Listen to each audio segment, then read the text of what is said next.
Now the latest in the Hernandez murder trial. Juries will be back at it tomorrow morning following 2 full days of deliberations that have yet to bring a verdict. Now, we've seen the jury ask the judge a number of questions over the last couple of days, and tonight we're getting a feel from an expert, a former U.S. attorney, on what this all means. Eyewitness News reporter Perry Russum is with the Southeastern Massachusetts Mobile Newsroom in Fall River.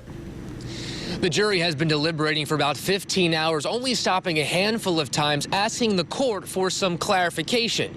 We spoke with our legal expert about what goes through the lawyers' minds when the jury comes back with a question.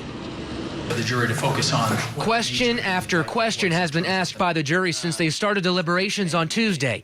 They're looking for clarification while deciding the fate of Aaron Hernandez. The note I received from the jury is the issue we discussed last week, asking if there's a list of the evidence. Sometimes other questions can be sort of indicative of what the jury's thinking about. We asked our legal expert what could go through a lawyer's mind when the jury sends back a question to the court. Lawyers love to try to read the tea leaves whenever the jurors come back with a question, but sometimes it's something very innocuous. 2 questions were asked in court on Thursday. I've received 2 notes. One is that they can't locate, or they're missing exhibits 21A and B.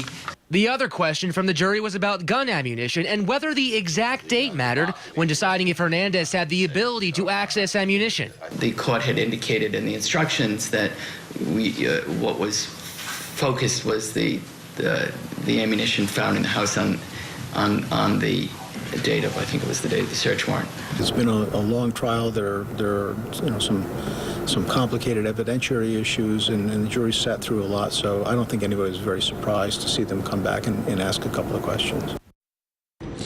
The jury gets back to work tomorrow morning, and the court says they will stop deliberations at 1 in the afternoon. In Fall River, the Southeastern Massachusetts Mobile Newsroom, Perry Russum, Eyewitness News.